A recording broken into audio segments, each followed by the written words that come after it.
As you can see, the text is not aligned to the center of the bounding box.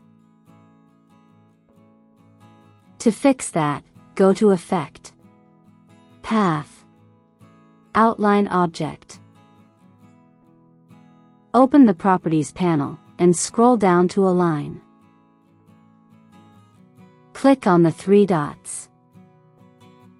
Then click on the striped icon and select Use Preview Bounds. The text is now aligned to the center of the bounding box.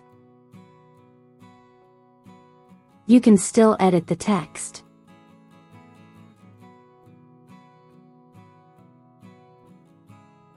If you change the font, the text will still be aligned to the center of the bounding box.